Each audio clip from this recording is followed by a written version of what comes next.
Welcome, everyone, to episode 84 of Ohio Unsolved.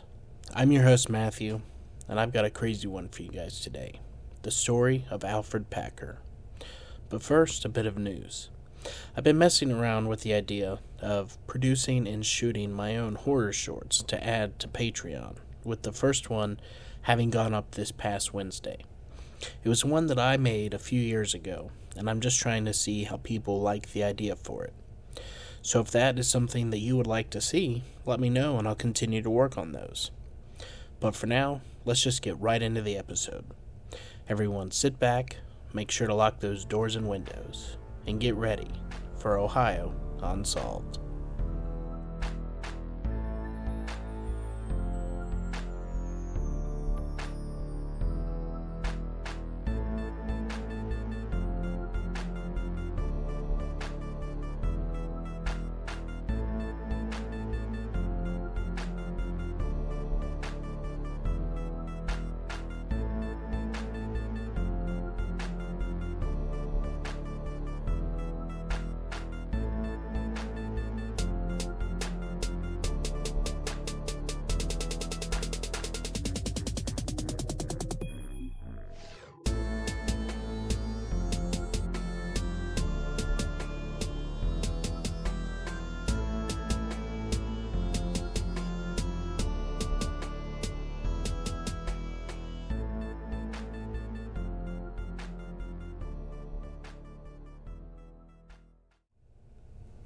Alfred Packer, also known as the Colorado Cannibal, was an American prospector and self-proclaimed wilderness guide who confessed to cannibalism during the winter of 1874, after emerging as the sole survivor of a six-man party who had attempted to travel through the San Juan Mountains of the Colorado Territory. He eventually confessed to having lived off the flesh of his companions, giving more than one version of his account as to the circumstances. After his story was called into question, Packer escaped jail and hid from justice for 9 years. He was eventually tried, convicted of premeditated murder, and sentenced to death. Packer won a retrial and was eventually sentenced to 40 years in prison on 5 counts of voluntary manslaughter. Alfred Packer was born in an unincorporated area of Allegheny County, Pennsylvania, near Pittsburgh, on January 21, 1842. He was one of 3 children born to James Packer and his wife, Esther Griner. By the early 1850s, Packer's father had moved his family to LaGrange County, Indiana, where he worked as a cabinet maker.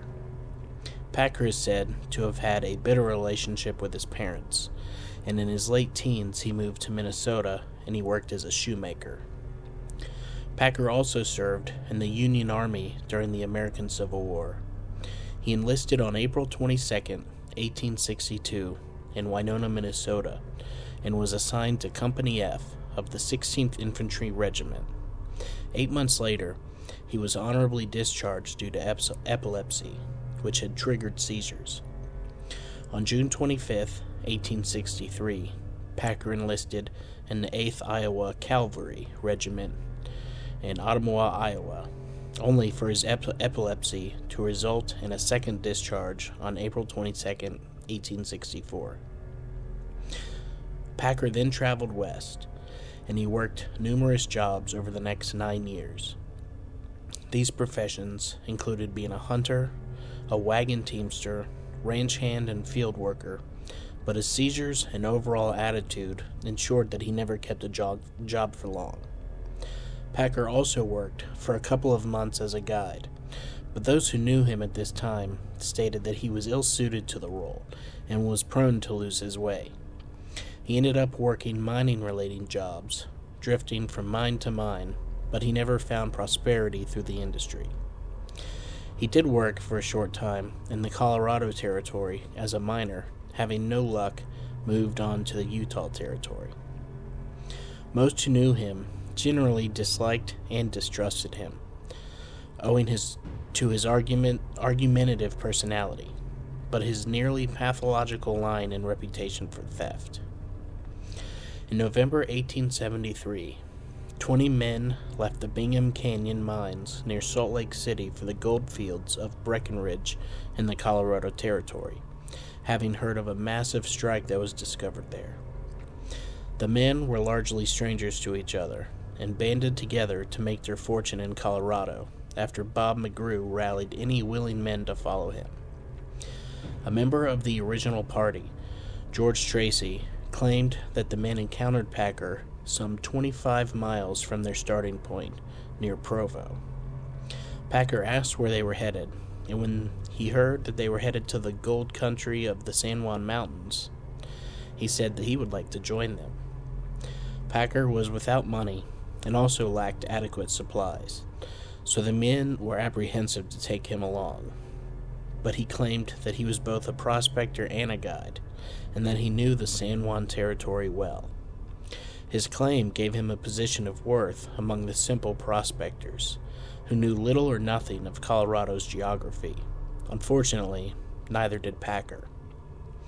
Members of this original party later said that he had vastly overstated his experience of being a seasoned guide, familiar to the area, or had even possibly fabricated his qualifications altogether.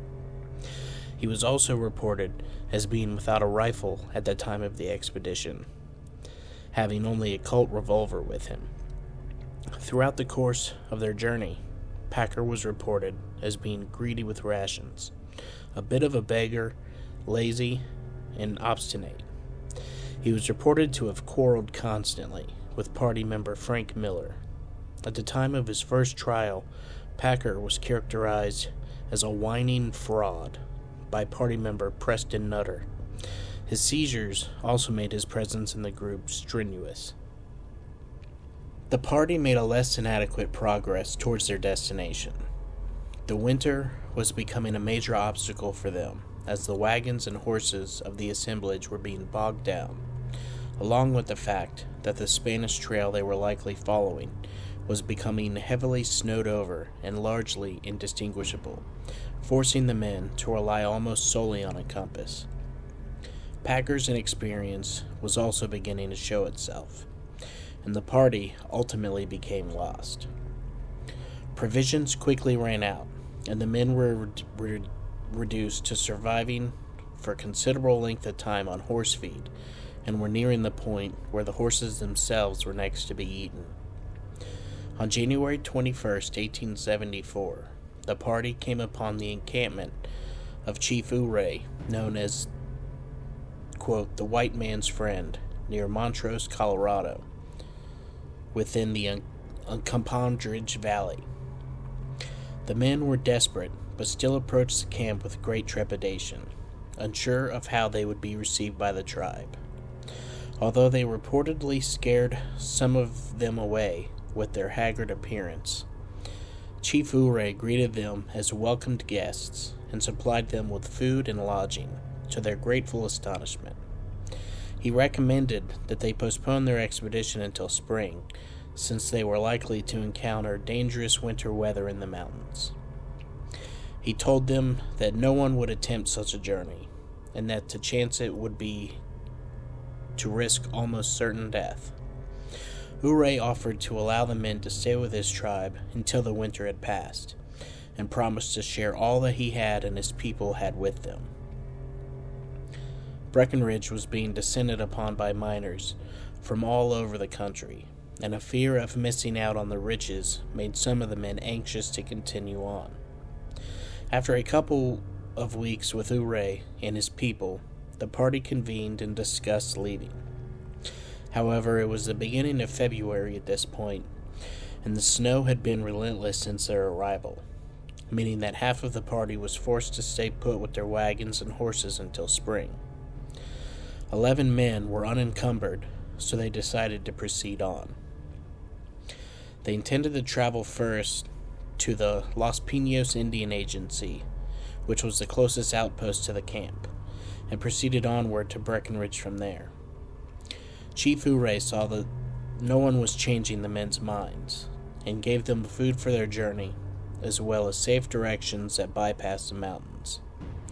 Packer, however, was in favor of getting to the agency by going through the mountains, stating that it was more of a direct route.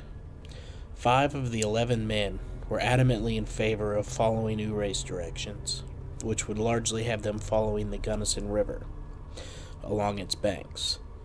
Packer insisted that he knew the country well, and that his way was quicker, eventually securing 5 men to follow him. Oliver D. Lutzenheiser and the 4 other men left first, following the Gunnison River. This party's own journey was besieged by bad weather and freezing temperatures, and although they followed the river, provisions ran out well before they reached their destination. The men were close to starvation when cowhands, with the government cattle camp near Gunnison, Colorado, came upon them by chance and gave them food and shelter. They remained at the camp until later that April. On February 9th, Packer and the 5 others in his party left for the Los Pinos Indian Agency, intending to traverse the mountains. Besides Packer, the group comprised Shannon Wilson Bell, James Humphrey, Frank Butcher Miller, George California Noon, and Israel Swan.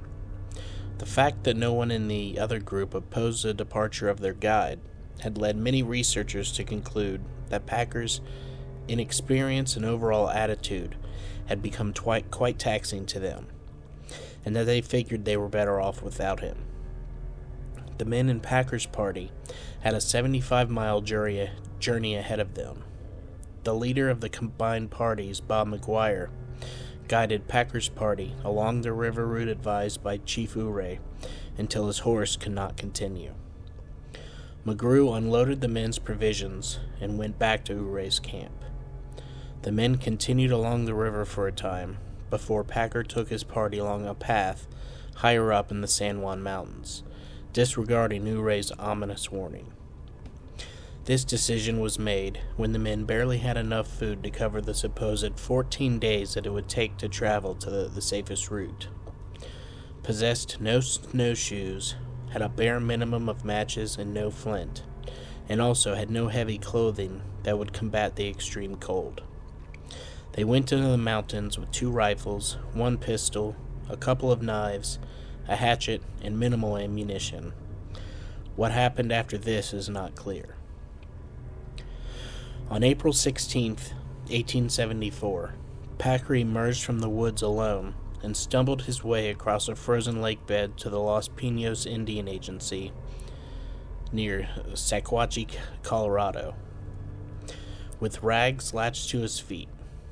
As the men of the agency sat around the table of the mess hall eating breakfast, the door was flung open, and Packer stood before them begging for food and shelter.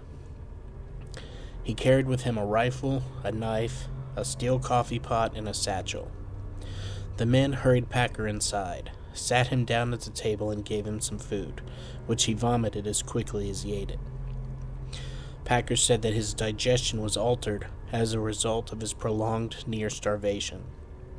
After several shots of whiskey, he relayed to the men the events leading up to Uray's camp, and that he had been hired by 5 men to guide them to Breckenridge from there.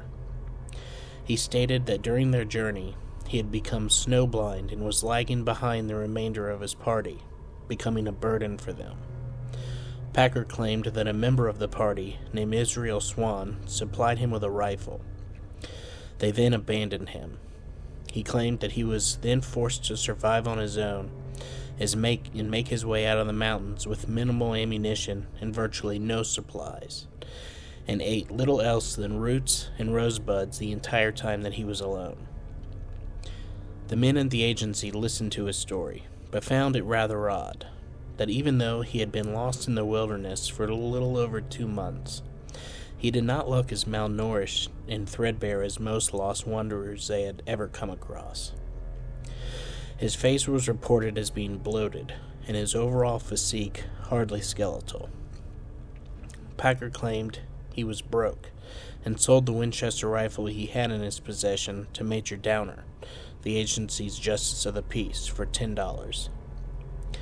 Packer stayed at the agency for 10 days before he expressed that he wished to go back home to Pennsylvania, and then headed to the nearby town of Sequatchie to buy supplies for his journey.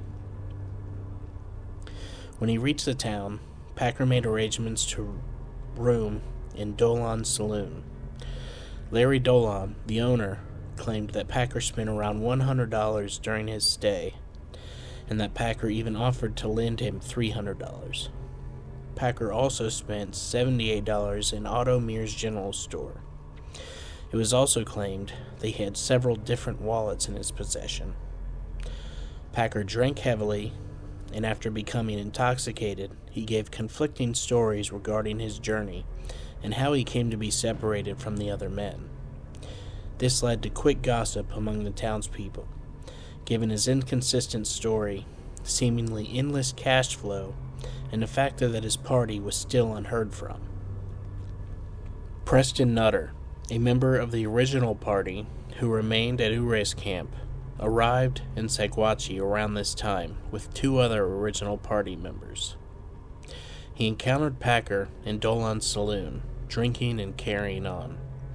Nutter asked Packer where the rest of his party was, with Packer claiming that he had, quote, got his feet wet and frozen. He stated that they had set up camp when a winter storm set in, and he started a fire to warm up while others went ahead to look for food. Packer claimed that Swan left him with his rifle in case of trouble, and that they never returned. He presumed they had abandoned him. He claimed that he was forced to leave the party to an unknown fate, as he had no idea where they went when they left him, and lived mainly on rosebuds and the occasional squirrel as he made his trek out. Nutter thought his story was odd, considering that Packer looked rather well fed, and that it would be a fatal choice for 5 miners unfamiliar with Colorado to abandon their guide in the snowbound mountains of a territory that he claimed to know well. Nutter also thought it peculiar that Israel Swan would give Packer his rifle, leaving the group of 4 with only 1 rifle as a means of shooting game. Additionally, he noted that Packer had in his possession a skinning knife that had belonged to Frank Miller. When Nutter asked Packer how he came to have it, Packer claimed that Miller had stuck it in a tree and walked off without it.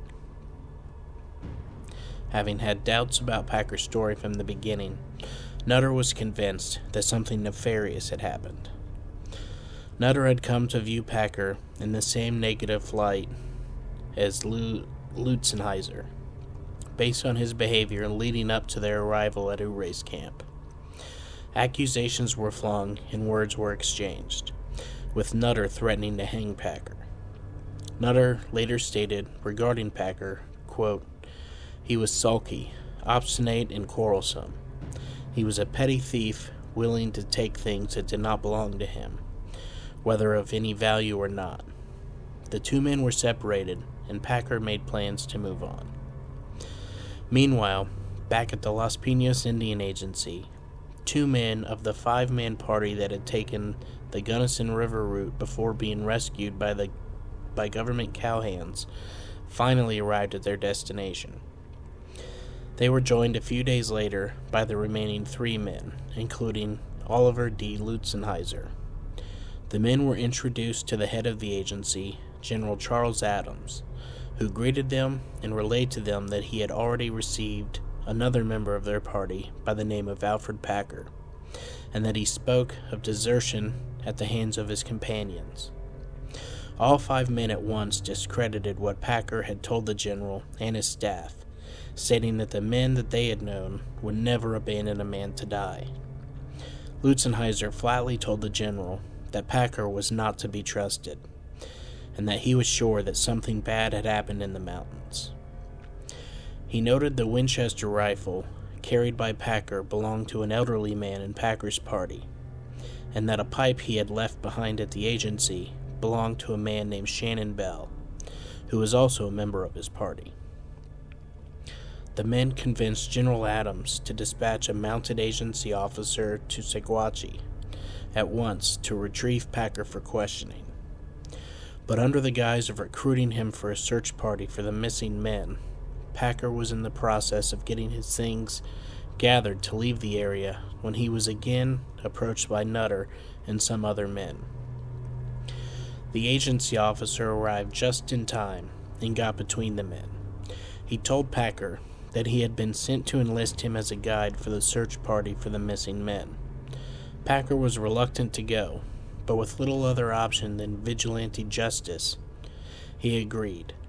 He mounted his recently purchased horse and followed the officer back to Los Pinos, but not before Nutter had a private chat with the officer. Upon arriving at the agency, Packer came face to face with General Adams and 5 men that he had not seen since February.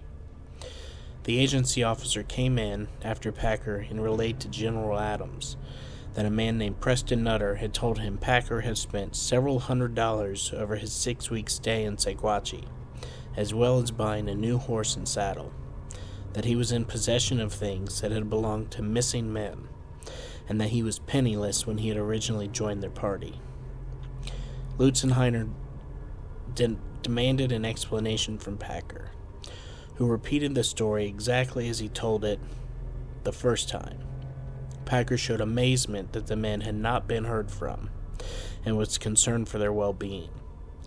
Lutzenheiser scoffed at this story, demanding to know where his newly acquired wealth came from, with Packer stating that he had received a cash loan from a man in Saguache. Adams told Packer that if this was true, then he should not mind staying at the agency while the officer was sent back to Saguache to verify his story. Packer agreed with slight hesitation. The officer was dispatched at once, and after a short while returned with news from various sources that Packer had been seen with several different wallets and had told varying stories regarding his journey. He had arrived in Saguache with plenty of cash, and no one in town claimed to have lent him a penny. Adams convened a council of the 5 miners, himself, Packer, and the agency officers to settle the matter. As they began the proceedings, 2 Ute tribesmen rushed into the agency holding strips of dried human flesh that they referred to as, quote, white man's meat, which they had found on a hill near the agency while hunting. Packer reportedly fainted and crumbled to the floor. He was revived and profusely began begging for mercy, swearing to make a full confession.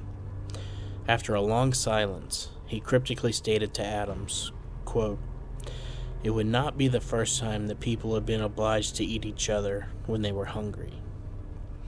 Packer slowly and sobbingly began to tell what was to become one of several different official statements over the next 3 decades.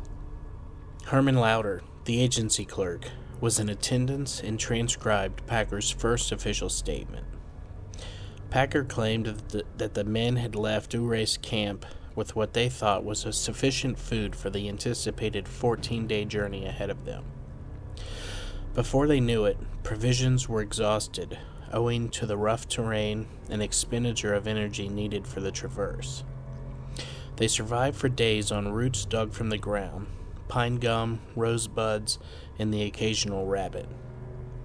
After a few days of no wildlife activity, due to the extreme cold and eating virtually nothing but roots, he claimed that the men started to eye each other in an unsettling way, their stomachs twisting in hunger. A few days after this, he left camp to gather dry firewood and returned to find 4 men around the slain body of Israel Swan, who had been struck in the head with a hatchet and killed instantly. The 4 started to butcher Swan, with Packer accepting the situation and joining them. He claimed several $1,000s were found on Swan's person and divided between the men. They consumed the most agreeable parts of Swan's body, packed some up, and moved on, with Packer appropriating Swan's rifle. Within 2 days, however, the 5 men were again out of meat, and game continued to elude them. Packer, Bell, Humphrey, and Noon decided in secret that Miller would be the next to go. Packer confessed that Miller was a stocky man and was chosen for his amount of soft flesh. He was killed with a hatchet blow to the head while he was stooping to pick up wood for the fire, then butchered and consumed. Packer took Miller's knife, having admired it, and Miller's share of Swan's money, and redistributed amongst the 4 men, who then moved on to Los Pinos. The winter was relentless, and the men were slow-moving, barely able to see in front of them, cursing the wind that was cutting at their exposed skin. Humphrey was next to be sacrificed, followed before too long by George Noon. At last, it was just down to Bell and Packer. He claimed that the 2 men swore on Almighty God not to eat each other, that they each had a rifle at this point and a couple of $1,000 of Swan's cash, and presumed that 2 men would fare well on the remainder of their trip with what minimal game there was to be found. They agreed that they would say the 4 men had perished from the elements and were buried with dignity, vowing never to speak of the cannibalism. They felt that no one else would ever believe it was necessary, as they had. After trekking for a few days, with little else eaten other than a rabbit and some roots, the men were exhausted and set up camp next to a large lake that was skirted on one side by a large grove of hemlock trees. Packer said that a few days after this, Bell snapped up out of his blanket and screamed that he could not take it anymore. He told Packer that one of them was going to die for food. He snatched his rifle and sprinted at Packer with it ready to bash his skull in. Packer deflected the blow and struck Bell in the head with the hatchet. He claimed that at that point, the only fear he had left was to starve to death. He then butchered Bell, eating as much as he could in preparation for the remaining leg of his journey, and packed a good amount away. He relieved Bell of his share of Swan's money and then headed on, unsure of how far he was from anywhere or whether he was going to survive. After a while, he mounted a hill and saw at long last the Los Pinos Indian Agency. He threw the remaining strips of Bell's flesh away, presuming that an animal would hastily eat them, and admitted that he did so with a fair degree of hesitation. He confessed that he had grown quite fond of human flesh, and found the portion around the breast to be especially delicious. Lutzenheiner erupted with anger, but General Adams exerted his authority and called for a conference among the 5 men and the agency officers to determine the next course of action. It was decided that a search party would be assembled at once to find the men's remains. The 5 Utah men claimed that they did not believe one part of Packer's story, and that Bell was the sort of man that would lay down his life for another if needed. General Adams asked of the 2 Ute men if they knew of an area next to a lake that Packer had described. They said that such a place existed roughly 50 miles away across the hills. The search party was headed by agency clerk Herman Lauder and consisted of the 5 miners from Utah, a few agency officers, and Packer acting as guide. After 2 weeks, as the party was reaching the area of the Lake Fork of the Gunnison River, Packer claimed that he was lost and that the area did not look right. Lutzenheiser called Packer a liar and a murderer, and insisted that he be hanged there and then. Nothing was found, and the party headed back to the agency. Along their route back, Packer attempted to murder Herman Lauder with a large knife that he had concealed in his clothing. He was caught in the act, restrained, and arrested. General Adams had been willing to believe Packer up to this point, but that unprovoked attempt made on his officer's life convinced him that Packer was dangerous. He was transported to Saguache and jailed by the sheriff outside the town itself for its own protection. During Packer's detention, he retracted what he had told the men at the agency about the events leading up to the 5 men losing their lives. He now claimed that the men had encountered a strong blizzard along their way through the mountains. The snow fell so heavily and persistently that they became hopelessly lost and were unable to retrace their steps back to their starting point. Provisions were already minimal, and when they began the trek and quickly ran out, they just as quickly ran out of matches and were forced to carry hot embers in the steel coffee pot to have a means to light fires. Days went by with no signs of game, and attempts at ice fishing proved utterly futile. After roasting and eating their shoes, and attempting to survive on what scant and edible vegetation they could find, the men claimed Packer entered into a pact whereby if one died, his meat would serve to save the others from starvation. After days of hiking with virtually nothing to eat, Israel Swan could go no further, and the others were dangerously fatigued. They found a pine-shaded gulch next to a lake and set up camp. A short time after this, Swan died of a combination of hunger and exposure, according to Packer. Packer signed his first confession. Old Man Swan died first, and was eaten by the other 5 persons about 10 days out of camp. 4 or 5 days afterwards, Humphreys died and was also eaten. He had also about $133. I found the pocketbook and took the money. Sometime afterwards, while I was carrying wood, the butcher was killed, as the other 2 told me accidentally, and he was also eaten. Bell shot California with Swan's gun, and I killed Bell. Shot him. I covered up the remains and took a large piece along, then traveled 14 days into the agency. Bell wanted to kill me with his knife, struck a tree and broke his gun.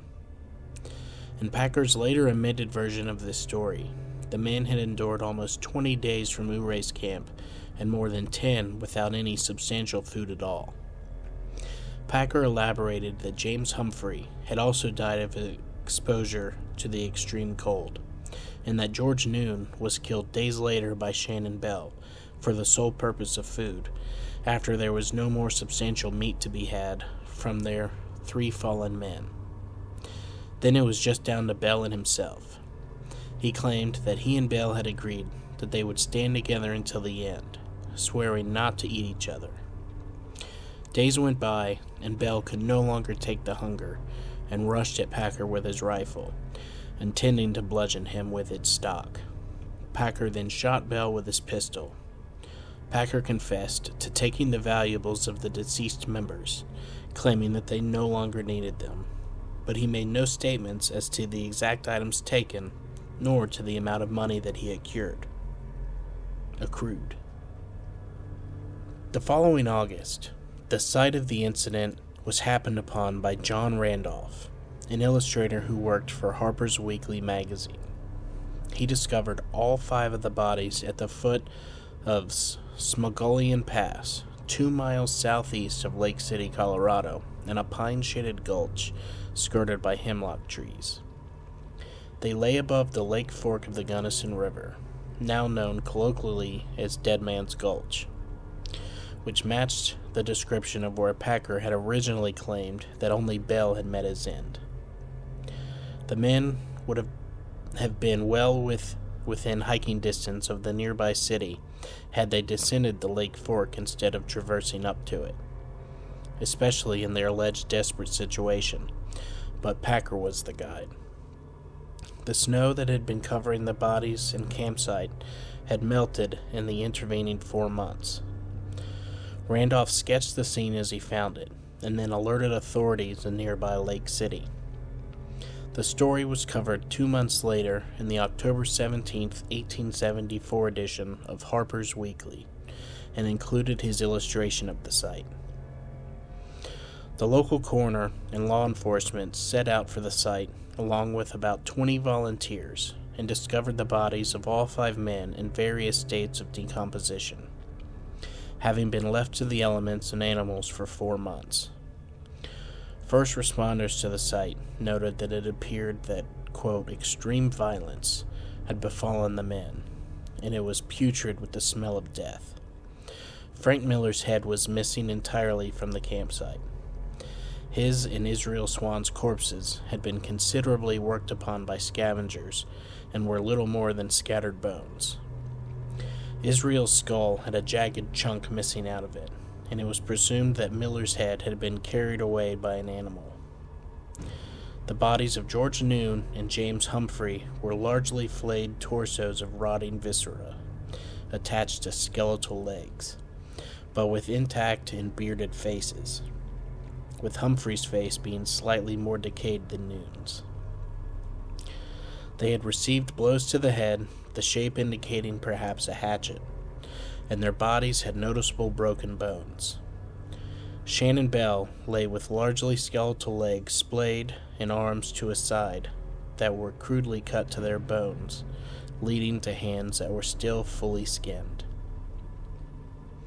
His remaining corpse was a putrid mass of viscera encased in an almost wholly flayed torso, which led to an almost still living face, complete with a thick red beard and bushy hair. The lack of noticeable decay in his face suggested that he had been the last to die. The top of Bell's skull had been ripped open, and his brains were lying on the ground beneath him. The three men whose bodies were still intact, or partially intact, had flesh and muscle excised from choice and meaty locations. No attempt had been made to consume bone marrow or any organs at all. The state of the bodies immediately contradicted Packer's version of events. They were all together in one spot, not scattered across miles. Both Humphrey and Noon had large portions of remaining flesh, muscles, organs, etc., that could have been consumed long before Bell succumbed to the madness of hunger and attempted to murder Packer, as he had claimed.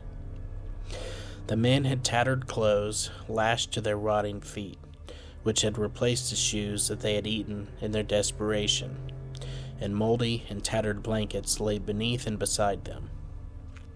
A beaten path went from the resting place of the corpses to a crude shelter that was used by Packer, and there was evidence to suggest that the deaths had occurred before supplies were totally exhausted.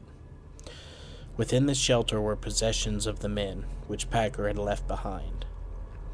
The theory at the time was that Packer killed the men before supplies ran out to rob them of their possessions, got snowed in, and then lived in his makeshift shelter for months, walking to his slain companions and slicing meat off as needed.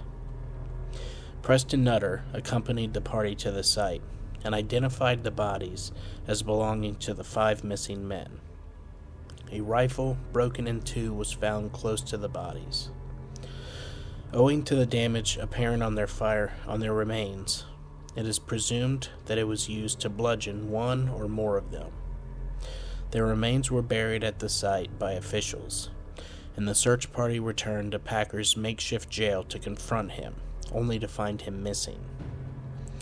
The jail in question was a little more than a log cabin located on ranch property belonging to the Sequatchie County Sheriff. Months had passed with no definitive evidence of a crime having been committed.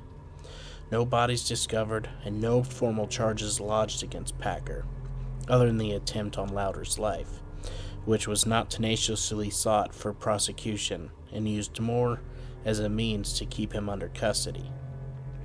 Sequatchie County authorities were reportedly not happy about taxpayer dollars being spent so exorbitantly on keeping Packer housed and under constant guard. He was allegedly passed a makeshift key for his irons and given some supplies and easily escaped. Even so, nearly the entirety of Sequatchie was convinced, either through rumor or rational deduction, that Packer was guilty of either robbery or murder. His life was threatened constantly by the nearby townspeople. Packer never divulged who helped him escape, how this was achieved, or why. It was presumed that his guard had been bribed by Packer himself or by someone else. The generally accepted theory at the time was that Packer had attached himself to the party under highly overstated qualifications of being a mountain guide, familiar with the area in order to accompany the men to Breckenridge, and had at best led his party to miserable deaths due to gross incompetence. This was enough of a crime in itself, as far as the local population was concerned. However, an ultimately more popular theory was that he had set out with his party of 5 men from Ouray's camp, with a premeditated plan to lead them into the wilderness, where he would kill and rob them.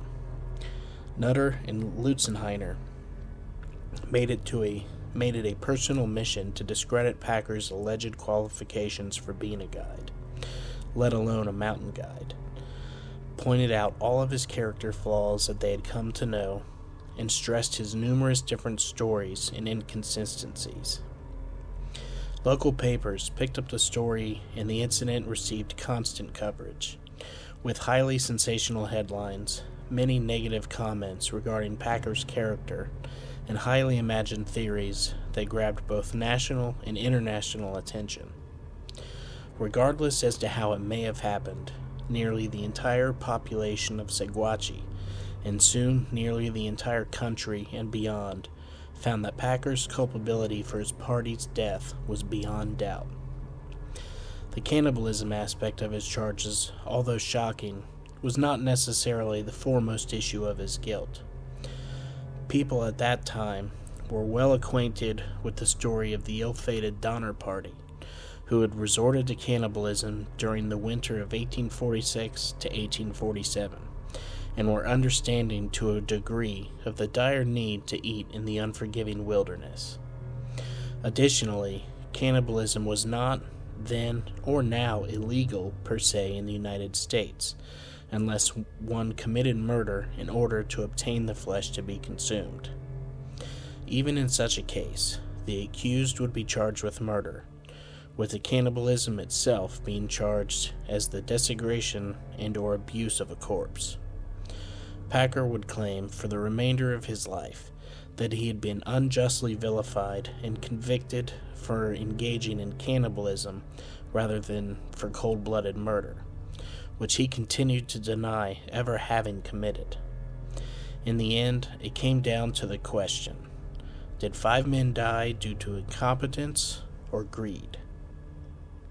On March 11th, 1883, Packer was discovered by Jean Frenchy Cabazon in Cheyenne, Wyoming, living under the alias of John Schwartz, one of the original members of the Utah Mining Party, who stayed in Chief Ouray's camp in the winter of 1874.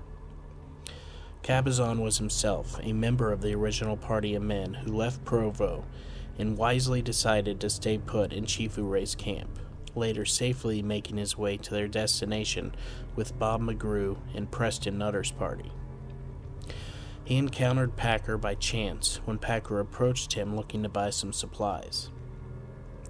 Cabazon reported Packer to the local sheriff, who apprehended him and contacted General Adams. He was summoned to Cheyenne, where he confirmed Packer's identity and accompanied him by train to Denver for a second confession, which Packer signed on March 16th. Packer stated that his main reason for fleeing was out of fear of mob justice being exacted upon him by the populace of Saguache. Because of the actual crime was committed within the confines of Hinsdale County rather than neighboring Saguache County, Packer was accordingly sent to Lake City for detention and prosecution. Instead of claiming that the men were gradually eaten as they died until Bell killed Noon and Packer in turn killed Bell in self-defense, Packer now claimed that Bell had killed the others after Bell had told him to go scouting for any way out of the mountains and to find some food.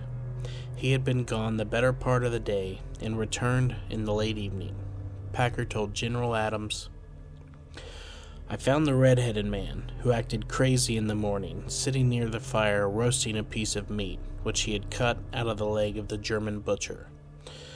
The latter's body was lying the furthest off from the fire, down the stream. His skull was crushed in with the hatchet. The other 3 were lying near the fire. They were cut in the forehead with the hatchet. Some had 2 or 3 cuts. I came within a rod of the fire. When the man saw me, he got up with his hatchet toward me, and I shot him sideways through the belly. He fell on his face. The hatchet fell forward. I grabbed it, and I hit him in the top of the head.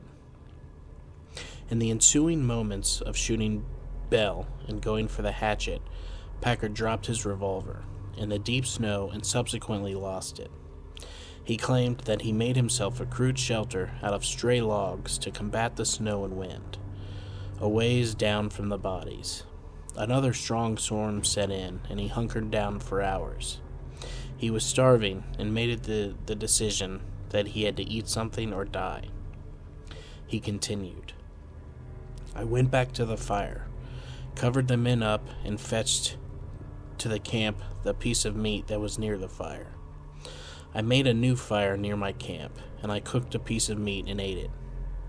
I tried to get away every day, but I could not, so I lived off the flesh of these men, the bigger part of 60 days. Adams asked Packer why he had not told him this story 9 years previous, with Packer replying, I was excited. I wanted to say something, and the story, as I told it, came first to my mind. It was the argument of the prosecution that the only logical reason for Packer to have attempted such a perilous journey through the mountains with such minimal food and supplies was for the sole purpose to lead the men into the wilderness to both kill and rob them.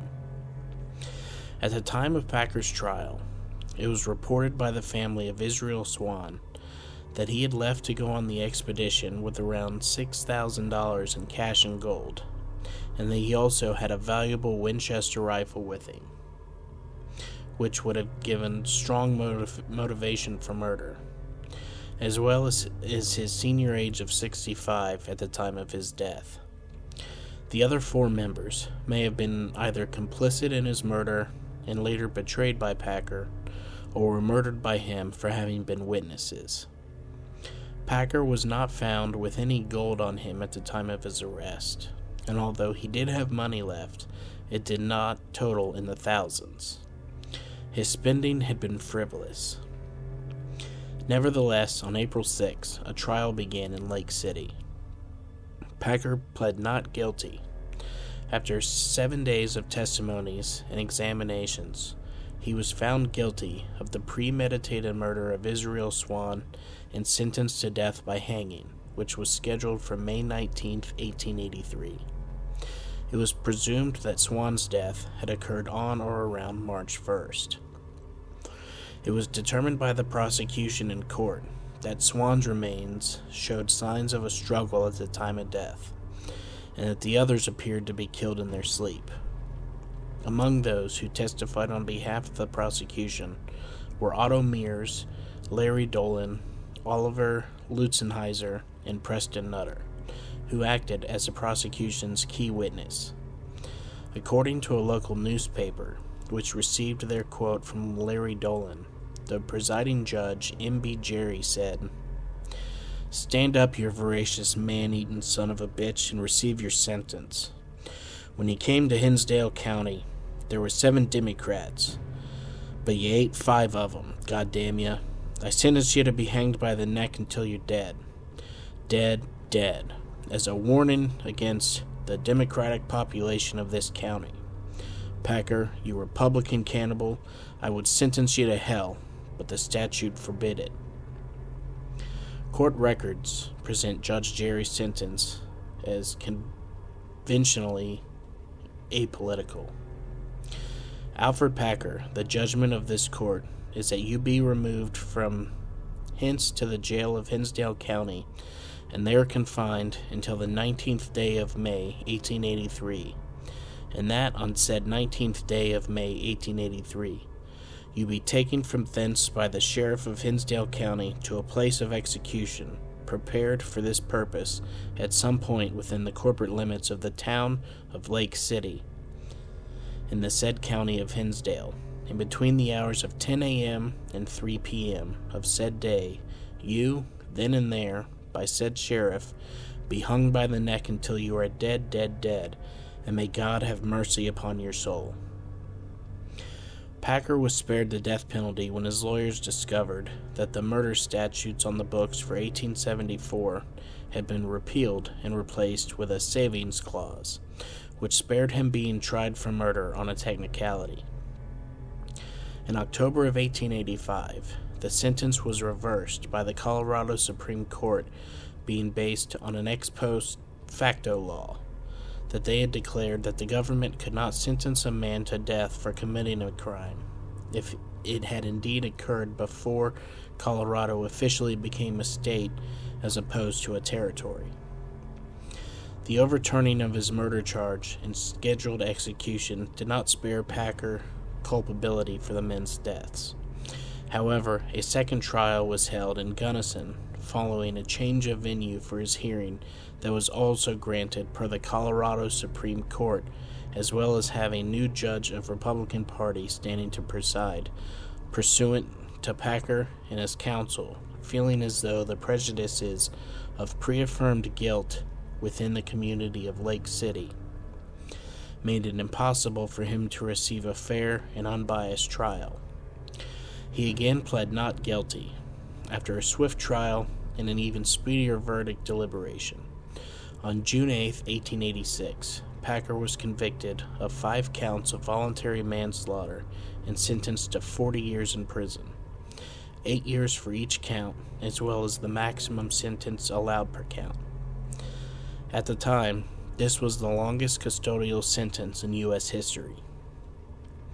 At the time of his second hearing, local hunters and officials made statements that although the winter of 1874 was one of the worst that they had encountered for quite some time, the area of the San Juans where Packer and his party were camped was still plenty active with such large wild game as deer and antelope, as well as smaller game.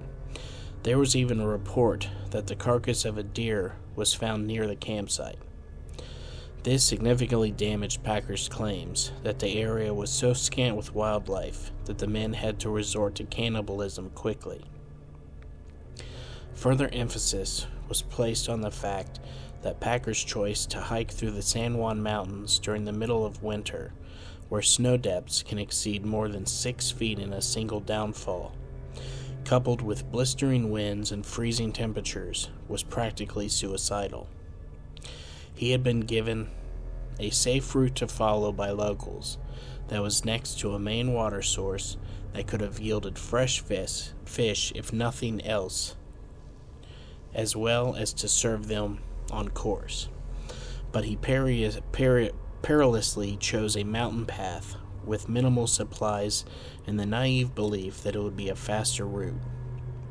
In actuality, the route Packer and his companions took was nearly identical in length to the recommended route, yet far more dangerous. Packer took the stand in his own defense. His version of the events that took place at the campsite remained relatively the same as his second official version.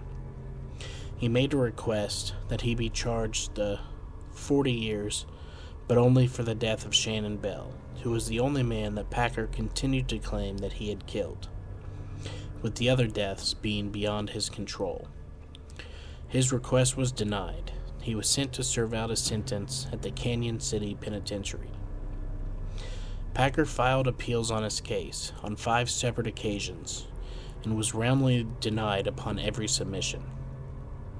He sent letters to local newspapers stating that he had been unjustly convicted by an unfair and unsympathetic judicial system, and by the ignorant conclusions and judgments of small-minded people. On June 19, 1899, Packer's sentence was officially upheld by the Colorado Supreme Court.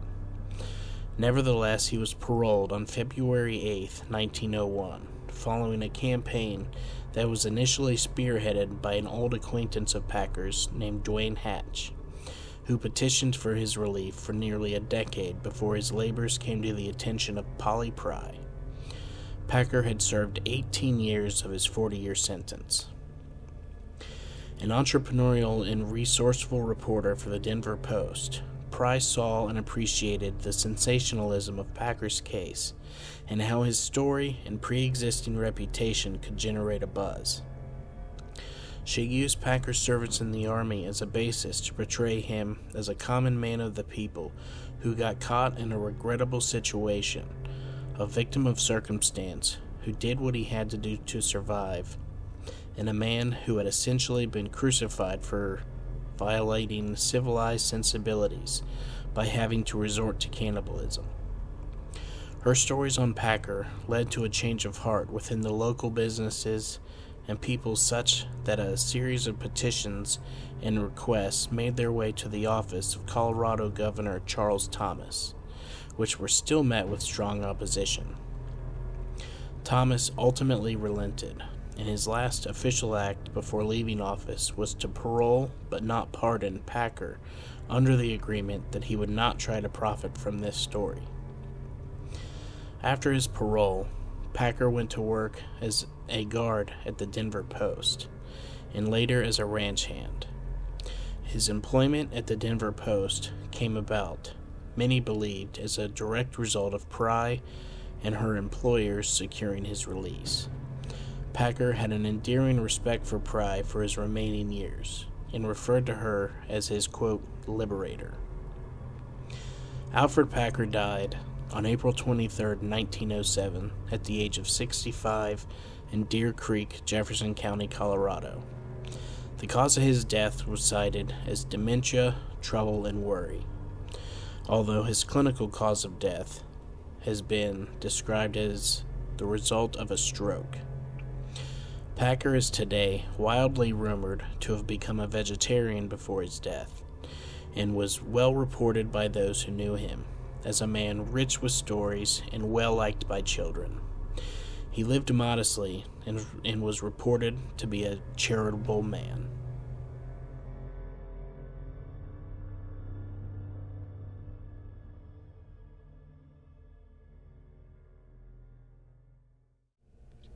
Well, that is going to do it for today's episode. I hope that everyone enjoyed the story, and if you did, please rate and review on Spotify and Apple Podcasts. A 5-star rating really helps others to find us. Don't forget to join us on Facebook, follow us on Instagram, and subscribe on YouTube. Thank you in advance for subscribing on YouTube and helping me reach my goal of 500 subscribers, which I would love to reach soon. I've been stuck at about 366 subscribers for a couple weeks now, and I would love for that number to increase. If you do enjoy the show, please consider helping to support us by joining on Patreon, with monthly bonus episodes being available from the $5 tier. We just had one bonus episode go up this past Sunday, and a bonus video go up on Wednesday. Once again, thank you all for listening, and make sure to keep your doors and windows locked, and stay ready for Ohio Unsolved.